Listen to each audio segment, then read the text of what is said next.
This is the new normal. And everything you know about navigating airports is wrong. The heat shimmers off the tarmac, but inside the terminal, it's a different kind of pressure cooker. The line for the TSA checkpoint snakes back farther than you've ever seen it. A monstrous, slow-moving serpent of weary travelers. It doubles back on itself. A chaotic jumble of roller bag strollers' defeated expressions.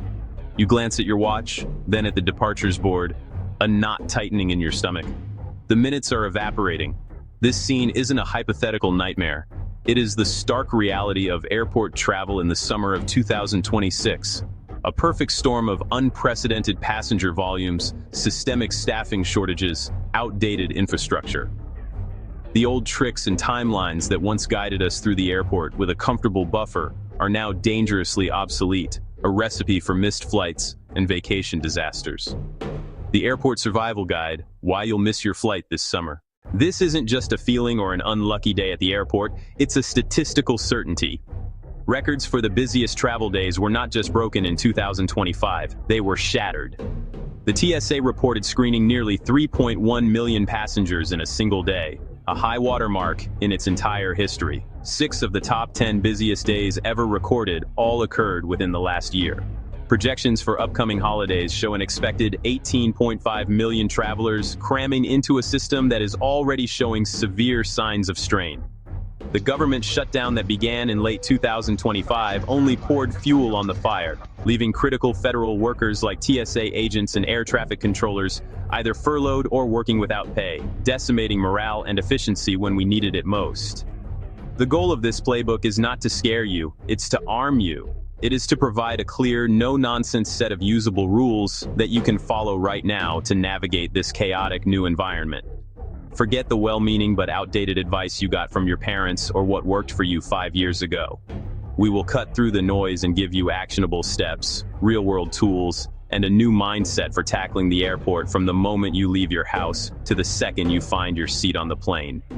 This is not about travel hacks. This is about travel survival.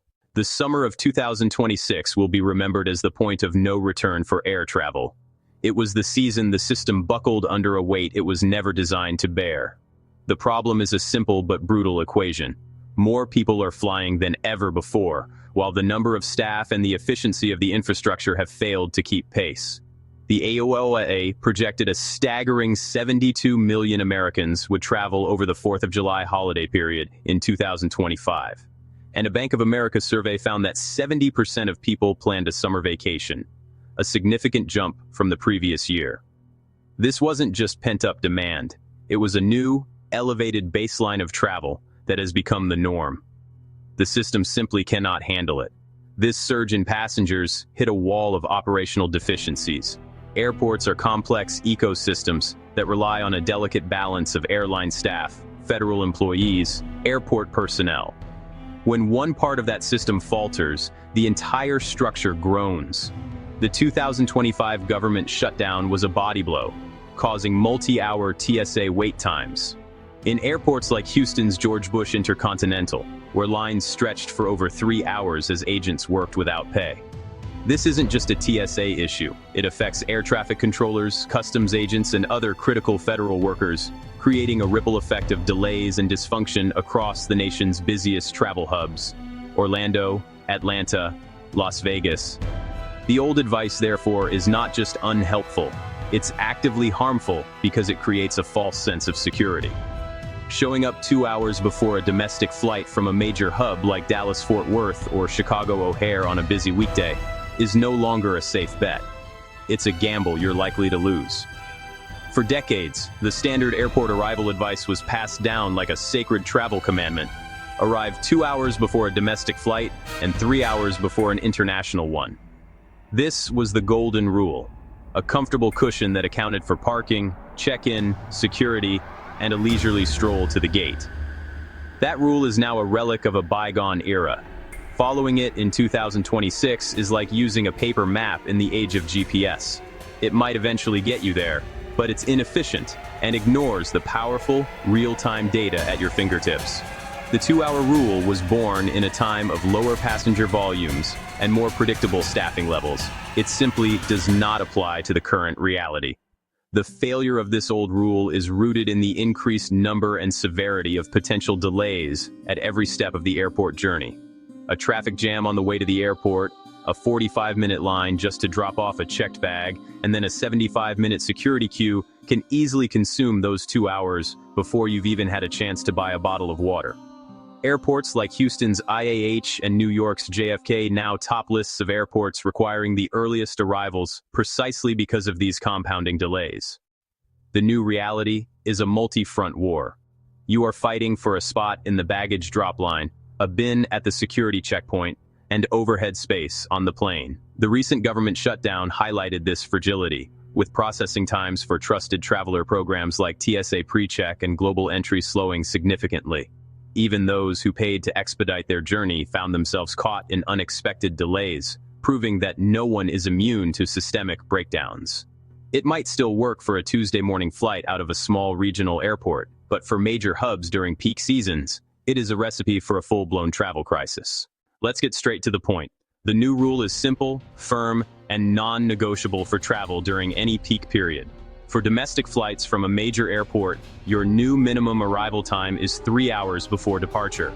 For international flights, it is 4 hours. This is not a suggestion, it is your new baseline. This is your defense against the unpredictable. This extra hour is not dead time, it is your insurance policy. It's the buffer that absorbs the shock of a surprisingly long bag drop line. It's the buffer that absorbs the shock of a security checkpoint that has ground to a halt. It transforms a heart-pounding sprint into a manageable, stress-free walk to your gate. This is the single most important change you can make to your travel routine. This 3-4 hour rule is a starting point, not a universal constant. You have to adjust it based on real-time intelligence. The day before, the morning of your flight, you become your own mission controller. Your primary tool is the MyTSA app, which provides crowdsourced security checkpoint wait times for most US airports. Your secondary tool is Google Maps. Search for the airport terminal, and you will often find a live busyness chart showing how crowded it is compared to its typical levels. Seeing a bar graph spike into the red is your signal to add another 30 minutes to your departure time. Another critical piece of intelligence comes from Flight Radar 24. This app and website allow you to track flights in real time. While it's great for seeing if your flight is delayed, its real power is in assessing the overall health of the airport. Are departures and arrivals across the board showing significant delays? Is your inbound aircraft stuck on the tarmac at its previous location? These are all indicators of systemic stress at the airport. Using these 3 tools in concert gives you a powerful, data-driven picture of the situation on the ground. Don't think of this extra time as a waste. It's an investment in your sanity. What is the worst-case scenario of arriving too early? You have an hour to sit at the gate, charge your devices, use a clean bathroom, and leisurely board your flight. What is the worst-case scenario of arriving too late? A missed flight, a frantic and expensive rebooking process, lost vacation days, and monumental stress. The choice is clear. The peace of mind that comes from knowing you have ample time is worth far more than an extra 45 minutes of sleep. Embrace the new rule. 3 hours for domestic, 4 for international. No exceptions. And now, the days and times that make or break your odds this summer. Conventional wisdom once told us that Fridays and Sundays were the days to avoid, the chaotic bookends of the travel week. Fridays, Sundays. But while they remain busy, the modern travel landscape has become more complex. The rise of flexible work schedules and the blending of business and leisure travel have flattened the demand curve. Midweek flights are far busier than they used to be. Tuesdays, Thursdays. The worst day to fly is no longer just a specific weekday. It's any day leading into a holiday weekend or during peak summer months. The absolute worst times to fly, the Thursday or Friday before a long holiday weekend. Example, the 4th of July, and the Sunday or Monday returning from it. These periods see a massive, concentrated surge of leisure travelers on top of the usual load. According to AAA, the 2025 4th of July period was expected to be the summer's busiest travel stretch. If your travel is flexible, avoiding these days can save you from peak airport chaos. Early bird, the very first bank of flights, typically between 5 a.m. and 7 a.m., often has shorter lines. Another sweet spot, early Saturday afternoon. Red-eye flights can be less crowded but carry delay and cancellation risk. Best strategy, be agnostic about the day and be driven by data. Use Google Flights or fare calendars to check demand. A much cheaper Wednesday likely means a less full flight. Consider time of day as much as day of week, 11 a.m. versus 2 p.m. on a Tuesday. Combine this with real-time checks of the MyTSA and Google Maps apps. You've picked the right time. Now, the first hurdle that ruins most trips, baggage. You've made it to the airport with time to spare, congratulations. But your first major battle begins immediately at the check-in hall. Visual explainer, parking, curbside, baggage drop, security, gate. Many travelers instinctively head toward the security line, especially if they've already checked in online. This is a critical mistake. If you have a suitcase to check, your first and only priority is to get that bag out of your hands and into the airline system. The line for baggage drop is often just as long, if not longer, than the line for security. It is a separate queue that can easily devour an hour of your precious buffer time if you're not prepared for it. Underestimate this step at your own peril. The process has become a confusing maze of different lines for different passenger types. Lines for full-service check-in, lines for self-service kiosks where you print your own tag, another line for the actual bag drop-off point. It's chaos. Your first move upon entering the terminal should be to scan the entire check-in area for your airline. Don't just join the first line you see, look for the shortest option. Sometimes the full-service line is surprisingly empty, while everyone crowds the kiosks. Other times, an airline might have a dedicated bags-only drop point at the far end of the counter that most people miss. A quick 30-second survey of the entire zone can save you 30 minutes of waiting. Technology can be your ally here. Many airline apps now offer real-time information or even allow you to prepay for your bags, which can sometimes grant you access to a faster, expedited line. Curbside check-in, if available, can be a godsend. While it often requires a small cash tip per bag, it allows you to bypass the entire terminal check-in scrum. If you see a short curbside line and a massive indoor line, the choice is obvious. Pay the fee, drop your bag, and walk straight toward the security checkpoint, having completely leapfrogged the first major airport bottleneck. Do not proceed to security with a bag you intend to check.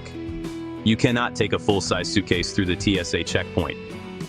Getting to the front of the security line only to be told you have to go back to the ticket counter is a soul-crushing, time-destroying mistake. Your mental checklist upon arrival should be simple. Step 1. Get rid of the big bag. Only after that bag is tagged and on the conveyor belt should you even think about Step 2, which is navigating the security gauntlet. For years, the mantra of the savvy traveler was, carry on only. But the new reality of airport congestion introduces a twist. Sometimes checking your bag is faster and smarter. If you have airline status or an airline-branded credit card that gives you free checked bags and access to a priority check-in line, you might be holding a golden ticket. Picture this. The general baggage drop line is 45 minutes long, while the priority check-in lane is empty. Check your bag for free in the priority lane, spend 5 minutes at the counter, then walk straight to security. The carry-on traveler might save 5 minutes now, but they pay for it later. They'll wrestle a bulky roller bag through a crowded security line, struggle to load it through the X-ray scanner, then fight for scarce overhead bin space. Pack a small backpack or personal item with essentials, medications, chargers, a change of clothes. Check the main suitcase, walk the terminal unencumbered, breeze through security, and board without worrying about bin space. You've dropped your bag, now you face the main event, the TSA security checkpoint. This is where minutes are won and lost. The single best thing starts before you get in line. As you walk toward the queue, stop for a moment. Empty your pockets, phone, wallet, keys, chapstick, loose change. Put them into a zippered pocket of your carry-on or jacket. This prevents a frantic pocket dump into the small plastic bowl. At the bins, think in layers. Don't heap everything into one bin. Grab 2 or 3 bins right away. Bin 1. Outerwear, shoes, belts, jackets. Bin 2. Electronics, laptop flat. Bin 3. Your carry-on bag. This separation helps the TSA agent see the screen and avoids tangled cords triggering secondary checks. It also speeds up repacking. Watch the technology in your lane. New CT scanners let you leave liquids and large electronics like laptops inside your bag. Rollout is mixed. Some airports have them, some don't. Look for checkpoint signs or listen to agents. If the lane has CT, skip removing laptop and liquids. If not, follow the old rules. Assuming you can leave things in, we'll guarantee a bag check and delay. Finally, watch for SSSS on your boarding pass. It means secondary security screening. Expect a more thorough inspection, bag search, possibly a pat-down. If you see SSSS, stay calm. Add 15 to 30 minutes to your timeline. Be cooperative and polite. Knowing SSSS ahead turns a surprise into a manageable step. You've cleared security. The temptation is to relax. Grab a meal. Do some shopping. Resist this urge. Your mission is not complete until you are at your gate. Walk directly to your assigned gate. Confirm you're in the right place. Check the screen. Flight info may have changed. Gates can and do change at the last minute. Being at the wrong concourse when boarding begins is a fatal error. Once you've located your gate, find a comfortable spot.